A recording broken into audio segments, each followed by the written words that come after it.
Question पे चलते हैं।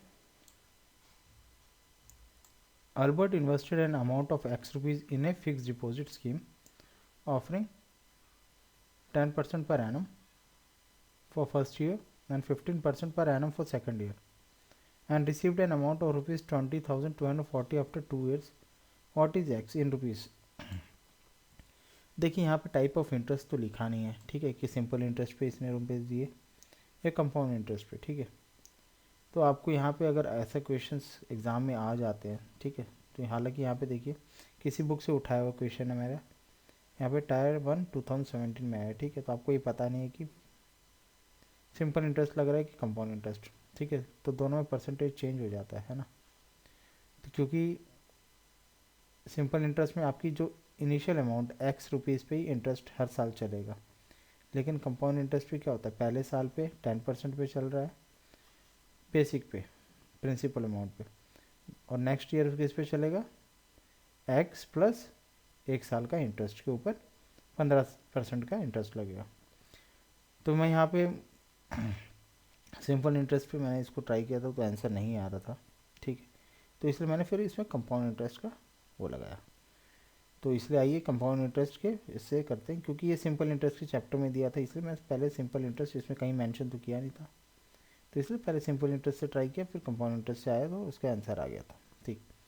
तो हो सकता है एग्ज़ाम में ऐसा हो जाए, तो आपको ऐसा नहीं कि आपका सिंपल इंटरेस्ट पे आंसर नहीं आया तो कंपाउंड इंटरेस्ट लगाना है, अगर आपको मेंशन क्वेश्चन में नहीं किया है तो। आइए फटाफट से इसको देख लेते हैं।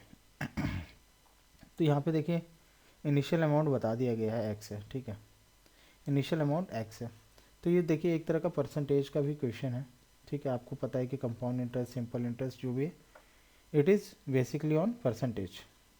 तो आपको पता है कि पहले साल में, पहला साल जो बोल रहा है 10% बढ़ रहा है, ठीक है। तो एक्स है जो पहले साल में कितना बढ़ रहा है 10%। तो आपको पता है कोई भी वैल्यू 10% बढ़ जाती है तो 1 + 10/100 हो जाती है ना।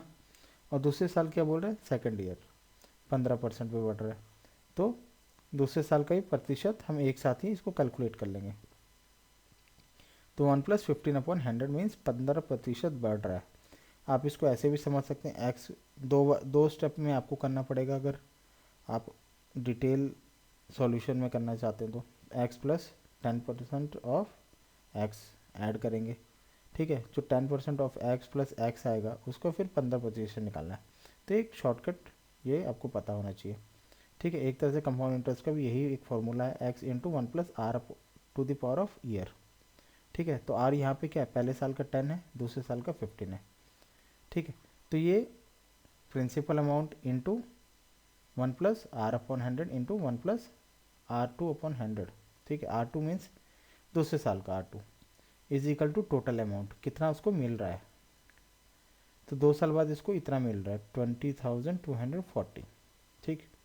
तो हमने यहाँ पे लिख दिया एक्स पहले 10% बढ़ा, फिर 15% अगले साल में बढ़ गया। तो आप इसको सिंप्लीफाई करेंगे तो X is equal X into 110/100 into 115/100 into X is equal to 20240, ठीक है, 20,240। तो इसको आप फर्दर सिंप्लीफाई करेंगे, एक्स को एक तरफ कर देंगे और बाकी सारी वैल्यूज़ को एक तरफ कर देंगे न्यूमेरिकल वैल्यू, आपका कितना आंसर आएगा 16,000। आप इसको जब सिंप्लीफाई करेंगे तो आपका 16,000 ऑप्शन बी आएगा। तो ये क्वेश्चन में थोड़ा सा एम्बिग्यूटी ये है, मीन्स डाउट ये रहता है कि आप अगर एग्ज़ाम में आ गए तो पहले हो सकता है हम कि सिंपल इंटरेस्ट लगा दें। अधिकतर वैसे क्वेश्चंस कंपाउंड इंटरेस्ट के ही रहते हैं, क्योंकि कंपाउंड इंटरेस्ट थोड़ा सा टिपिकल क्वेश्चंस भी आते हैं, तो इसलिए आपको पहले कंपाउंड इंटरेस्ट ही लगा के देख लीजिए। हालांकि ये सिंपल इंटरेस्ट के चैप्टर में क्वेश्चन था तो इसलिए मैं भी डाउट में आ गया था, क्योंकि यहाँ पे कहीं भी मेंशन नहीं किया कि कौन सा टाइप ऑफ इंटरेस्ट लग रहा है, ठीक है। तो थोड़ा सा आपको ध्यान रखना है कि सिंपल इंटरेस्ट कंपाउंड इंटरेस्ट, ठीक है। सिंपल इंटरेस्ट से निकालते तो आपको यहाँ पे इसमें ऑप्शंस में कोई भी वैल्यू नहीं आ रही थी, ठीक। तो उम्मीद करता हूँ आपको ये समझ में आया कि कंपाउंड इंटरेस्ट लगा है, ठीक। ऑप्शन बी आंसर है आपका। Thank you for watching.